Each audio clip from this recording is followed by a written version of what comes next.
Try hitting on some girls. Impossible for a middle school graduate, huh? It was James, a middle school classmate, who said this to me. James always looked down on me for being a middle school graduate, and he never missed an opportunity to harass me like this. Until today, I couldn't talk back to James, but today is different. In front of everyone, I made up my mind and said to James, "She's actually my secretary and my wife." I'll never forget that the murmurs of the people around us and James's expression at that moment. My name is Michael. I'm turning 36 this year. I married Sarah 6 years ago, and today was our wedding anniversary. I met her at work. She's kind, independent, and yet stunningly beautiful enough to turn heads. I often think she's too good for me. When I get home, there's always a warm meal waiting for me, and the house is spotless, down to every corner. I have such a perfect family life and a fulfilling job in logistics. Though the early days were tough, I've come a long way. I lost my father when I was in the 7th grade of middle school, and then my mother collapsed from overwork. There wasn't much I could do back then, but by working right after graduating from middle school, I managed to support my mother somehow. I had a dream university I wanted to attend, but my situation made it impossible. The thought of working right after middle school was unimaginable, and despite being discouraged by everyone around me, my determination to support my mother got me through it. At first, I resented my circumstances, but now, my struggles makes me appreciate the ordinary things in life. Having food to eat every day and having loved ones by my side are my greatest happiness. That's the most important thing to me.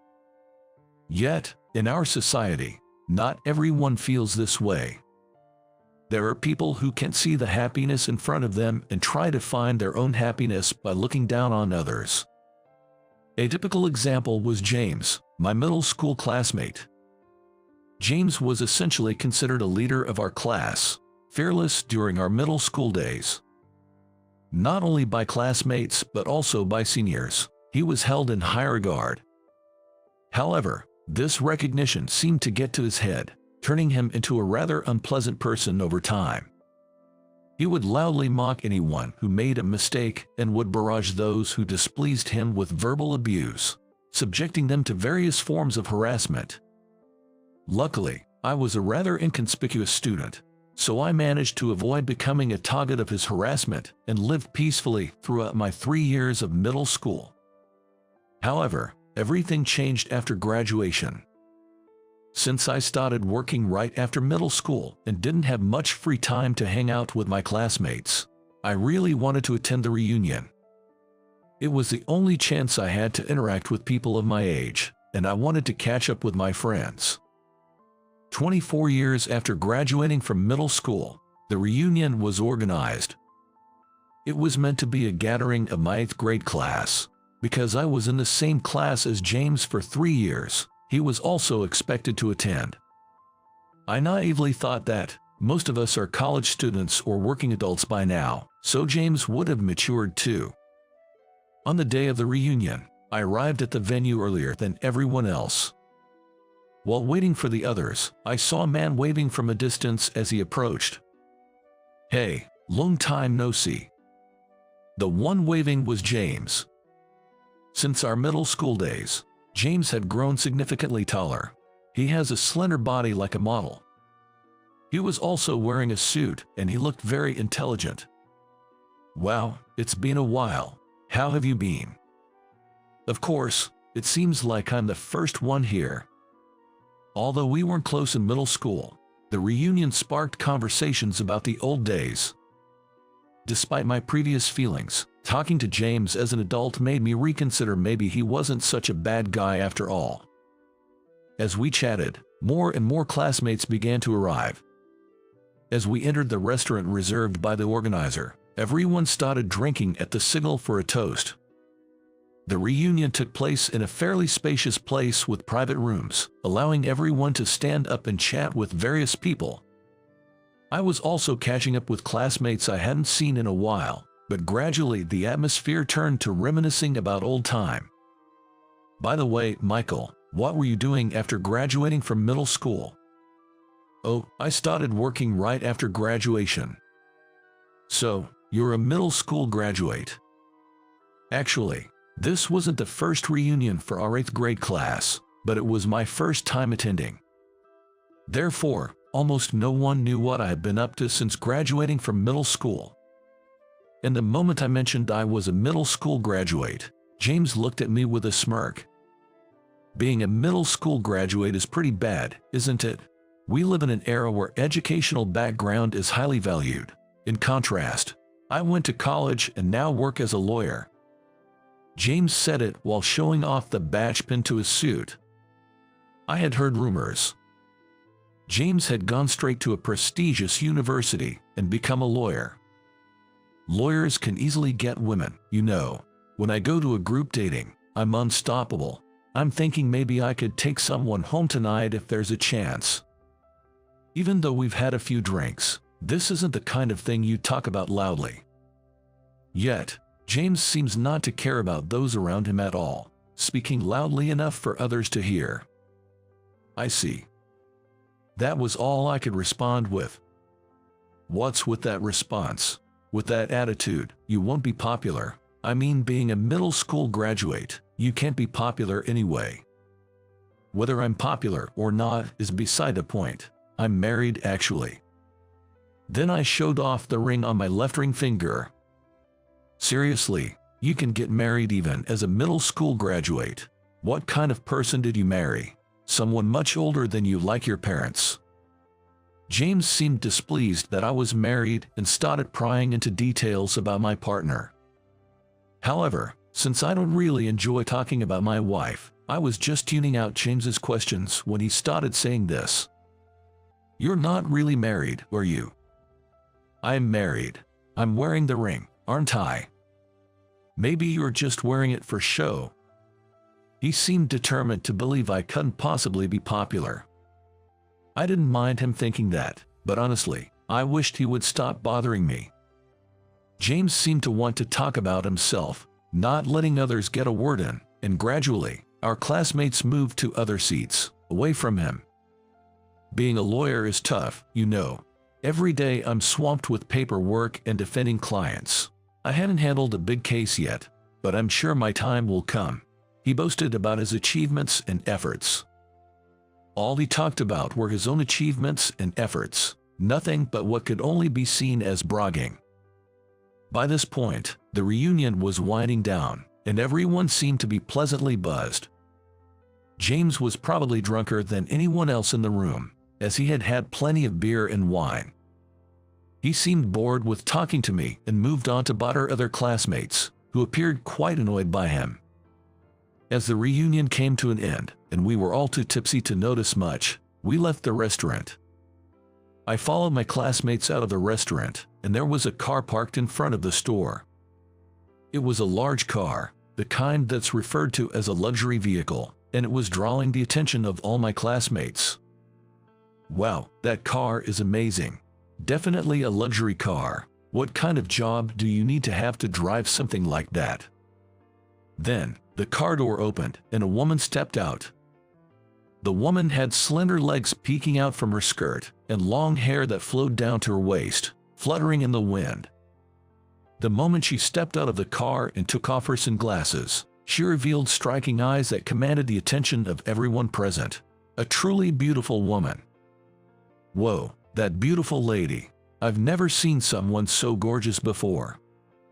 While my classmates were buzzing, the woman looked straight at me. Wait, is she looking at me? Could she have fallen for me? I doubt that, I replied.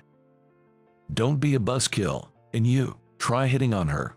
Impossible for a middle school graduate, huh? It seems the word middle school graduate has become material for James to mock me with, and I've lost count of how many times he's said it just today. James is looking at me with a smug expression, nudging me in the ribs with his elbow. This reunion alone had given me more than enough unpleasant feelings. Moreover, due to him not having any cash on hand, I somehow ended up covering James's expenses. The alcohol made me bold, and I found myself saying something unexpected. "She's my secretary and wife, you know." The moment I spoke, James's eyes widened in disbelief, looking at me as if he couldn't believe what he was hearing. "What are you talking about?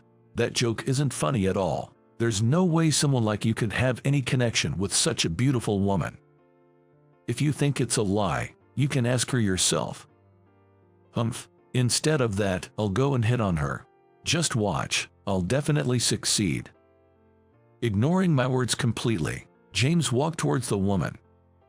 He should have stopped, but why is he so confident in himself?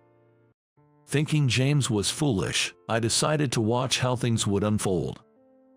"Hey, gorgeous, what are you doing here all by yourself? What's your name? Are you talking to me? There's no one else as beautiful as you here. You were looking at me the whole time, weren't you? Perhaps it was love at first sight. Indeed, beautiful women know how to choose." The woman, with a troubled expression, conversed with James. "I wasn't looking at you, I was looking at my husband." "Husband? You mean you came to pick him up from the reunion?" "Yes, that's right."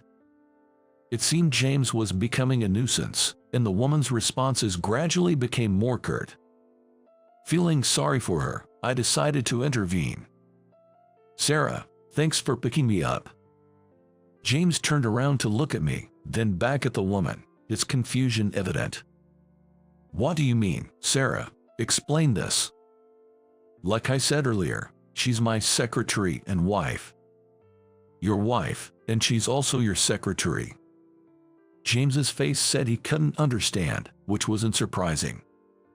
I had told him about being a middle school graduate, but not about my current job. "I work in logistics, but a few years ago, I started my own company." That was before marrying Sarah, so it's been almost a decade.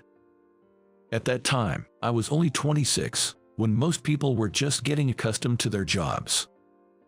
However, I had been working earlier than anyone else and wanted to achieve something bigger. Using the knowledge and connections I had accumulated, along with my savings, I launched a shipping company. It was challenging at the start, and I couldn't afford to hire other employees, but I managed to keep it going, and now we're successful enough to employ staff. Sarah was hired as a secretary, but as we spent more time together, our relationship deepened, leading to marriage. That's why she continues to work as my secretary, even after our marriage. I explained this to James, but he seemed unable to believe it. He couldn't imagine that the guy he mocked for being a middle school graduate owned his own company.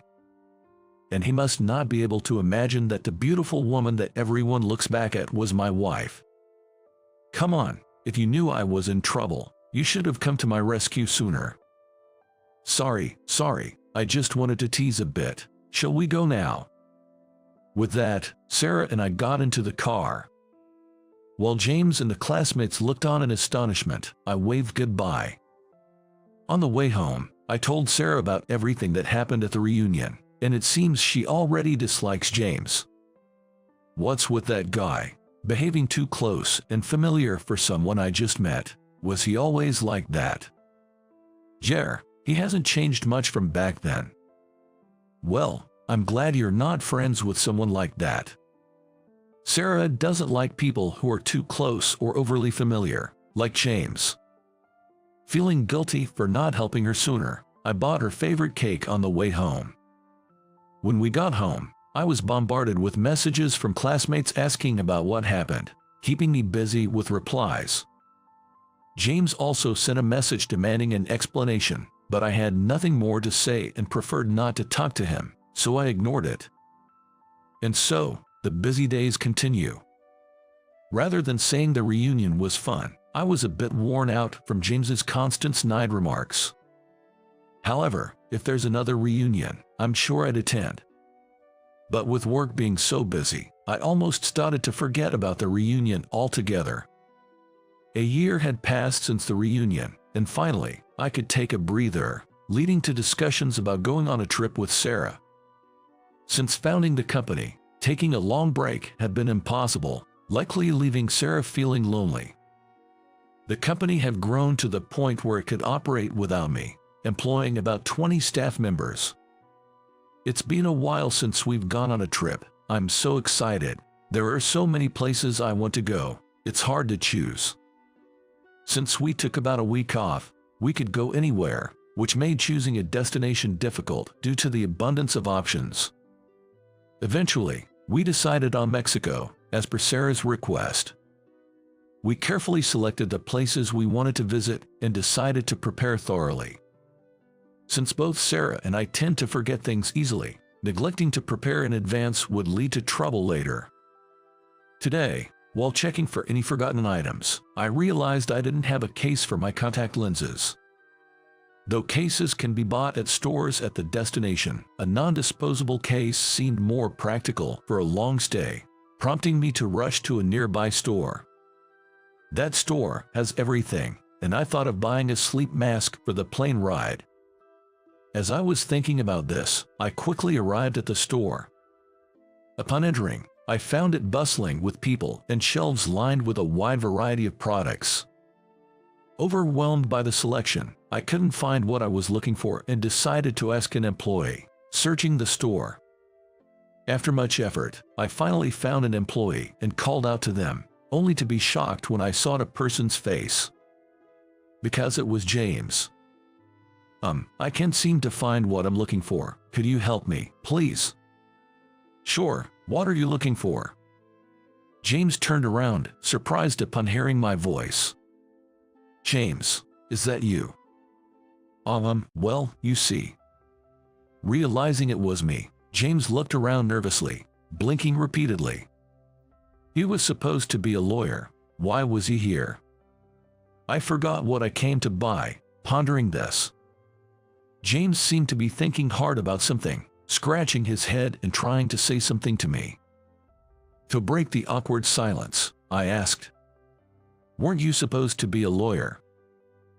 No, I was asked to help out by an acquaintance. See how busy it is. They were short on staff and really needed the help. According to James, he was only working there temporarily and not officially employed. I wondered if it was okay for a lawyer to have a side job, but decided to keep my doubts to myself. I see, that stuff. I never thought you'd be the type to help out like this. Haha. Despite claiming to be helping due to staff shortages, James seemed to be hiding something. I couldn't help but wonder if the lawyer's story was a lie and he actually worked here. Regardless, I was here to shop, so I told James what I wanted and asked him to show me where to find it. I'm looking for a contact lens case and a sleep mask. Where can I find them? Oh, over here. James seemed to have a softer demeanor than usual, perhaps because other customers were around. Well, that's probably the norm in such settings. He led me through the store, and I was able to find what I needed. Thanks, I couldn't have found it without you. By the way, it's impressive how you know where everything is, even though you're only helping out temporarily. Well, it's not my first time here. I've been here a few times before. Although I couldn't imagine James volunteering for anything, it reminded me that everyone has sides to them that others may not see. I needed to head home soon, so I started walking towards the checkout with the items in my hand. Just then, another employee approached from behind James and placed a hand on his shoulder. James, can you help me with this? The aisle is too narrow to display this item. The moment he was tapped on the shoulder and addressed, James's artificially crafted smile froze. Then, he turned around slowly, like a robot. James, is everything okay? Do you know this person? I'm sorry for interrupting. I'll ask you again later. Before James could respond, the employee hurried away. Caught in an awkward silence, we both stood frozen on the spot. Please don't tell anyone that I'm the store manager here, James said, shoulders slumped and eyes fixed on the floor. I want to hear the whole story, so contact me after work. Okay. After saying that, I purchased the items and went home. A few hours later, James contacted me to say he was off work, so I headed back to the store. How about we go to a cafe nearby? I suggested to James, who was waiting, and we entered a cafe in the same building. Curious about many things, I first asked why James, supposedly a lawyer, was working as a store manager. Why are you working there? James, reluctantly at first, took his time to explain. After graduating from middle school, James dedicated himself to his studies from high school onward with the goal of becoming a lawyer. While others were playing, he was studying, and it seems he hardly took any time off to play even during school holidays. As he isolated himself in his studies, friends stopped inviting him out, and he became somewhat of an outsider. Despite this, James's resolve to become a lawyer was unwavering. Even in university, where he prioritized his studies while juggling part-time jobs to afford tuition, he often fell ill or attended lectures sleep-deprived, hindering his academic performance. He struggled with the preliminary exams necessary for the bar exam, failing multiple times without ever passing. Eventually, he gave up on becoming a lawyer. Why did you want to become a lawyer so badly? I asked, intrigued by his persistent effort. It's because my father was wrongfully arrested. What do you mean? James shared that during his high school years, his father was wrongfully arrested. The lawyer they hired didn't do his job properly, leading to a guilty verdict. Though the actual time served was about 3 years, having a criminal record proved to be a significant hardship. His father lost his job and struggled to find new employment. Witnessing this, James was determined to become a lawyer to save others from wrongful convictions. Despite his efforts, he couldn't become a lawyer and ended up in his current situation after job hunting. There was no need to lie about being a lawyer, right? I had already told everyone. I couldn't admit I hadn't made it. I knew it was wrong, but I ended up deceiving everyone. James said, sipping the hot coffee that the server had brought him. I drank mighty, unsure of what to say. The James I knew was someone who used harassment and snide remarks, even looking down on me for being a middle school graduate at the reunion. I understand how tough it's been for you, but why did you harass me? I wanted to believe I was still better than someone. If there was someone below me, it was reassuring. I'm truly sorry for that day. I won't ask for forgiveness, but I regret it. James apologized sincerely, leaning on the table in front of him. Owning a company, I believed I had a talent for seeing people's true nature. Yet, seeing James apologize deeply made me question that confidence. I might have been overconfident in myself. Stop apologizing. I'm not bothered by it anymore. Just live without lying from now on. I will. We talked a bit more and parted ways after about an hour. Later on, James shared his true situation with our classmates. They were shocked and confused by the deception but appreciated his honesty. Some who had disliked James now wanted to get closer, understanding his circumstances. Just when it seemed things were settling down, James faced the worst situation. He was laid off. The company, not just the store, had been struggling for a while, leading to the closure of all its outlets.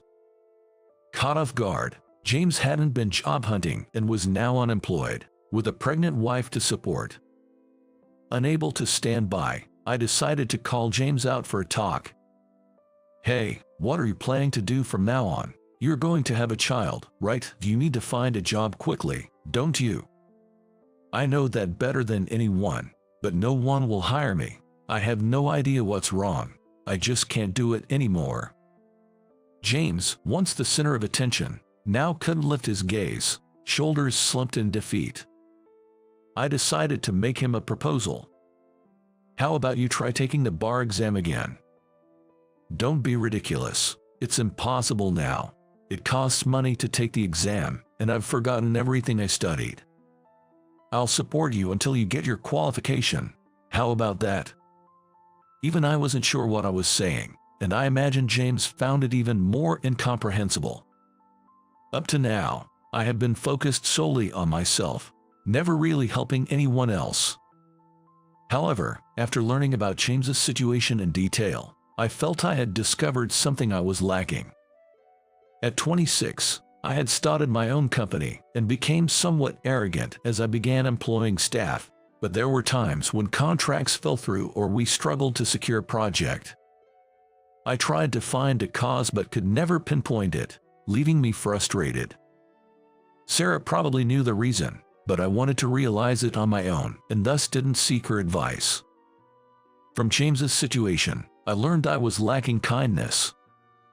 Focused primarily on profits, I had forgotten to be considerate of others, resulting in unstable business relations and unsuccessful endeavors.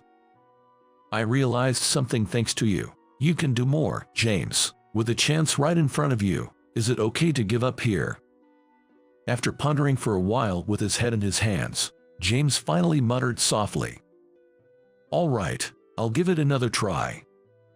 From then on, James dedicated himself to studying for the bar exam. I provided the necessary funds for the qualification and minimal living expenses. Friends asked me the reason I went to such lengths. Indeed, we weren't particularly close. In fact, I think I disliked James. From an outsider's perspective, it was hard to understand why I would help him to such an extent. Certainly, realizing something important for James played a part. But there was another reason. My parents had also been falsely accused once. I had never told anyone, but my father worked as an accountant. During his tenure, an embezzlement case occurred. My father, responsible for money management, was the first to be suspected and spent some time away from home. I was only a primary school student but understood that we were caught in a serious situation. The stress from that time caused my father to collapse, and he never returned home. Seeing my past in James, I couldn't help wanting to assist him. My father was irreplaceable to me. Despite being busy, he found time to play with me, and we never struggled financially until his passing. So, I understood James's situation well, struggling financially because his father couldn't find a job after being unable to re-employ. Eventually, James passed the preliminary examination with great effort, and he smoothly cleared the bar exam as well. On the day the bar exam results were announced, James was the first to contact me. "Hello, is this Michael? I did it, I finally passed. It's all thanks to you." "That's great, really great." Despite being adults, we both ended up crying over the phone. I remember going to a bar afterward and drinking a lot. I'm not much of a drinker, but I drank too much in my joy. Being unable to go home on my own, Sarah reluctantly came to pick me up by car, a bit resistant since I was drinking with James. But I thought her opinion of James would change once she met him now. I'm truly sorry for that time. I've been nothing but helped by Michael. I'll work hard to repay the favor, so please continue to take good care of Michael. Despite being drunk, James smoothly said these words in front of Sarah. I was a bit embarrassed but couldn't hide my happiness at his words. Sarah, trying to hide her embarrassment with a laugh, glanced at me and then spoke to James. "Of course, leave it to me." On the way home, Sarah mentioned that her impression of James had changed. Some time later, James offered to return the favor. I told him it wasn't necessary, but he insisted on doing something. "What do you plan on doing as returning a favor? Aren't you currently in trouble because you don't have a lawyer?" I heard from Sarah. "When did she?" In fact, there was an issue with lost cargo that needed to be transported, and we were in the midst of figuring out who was responsible. The loss occurred after delivery, but given the high value of the products, the other party wanted us to pay damages. However, without concrete evidence, the lawyers said there was little they could do, leaving us in a difficult situation. James asked to see the information we had stored on paper and computers, so I decided to hand over everything we had. After looking through everything, there's no problem at all, Michael. You haven't done anything wrong, so stand firm. True to his word, James proved our innocence and saved the company from a crisis. Thank you so much. It would have been tough if we had to pay compensation. It was tens of millions of dollars. Well, can I consider my debt repaid with this? Of course. If anything, you've done too much. Afterward, James became the dedicated lawyer for my company. He had just landed a job at a law firm after getting his license, but when I approached him, he immediately agreed to join us. Though we're still getting used to working together, I'm very happy to be working with James. There's still so much to learn, but I hope to grow with the help of those around me.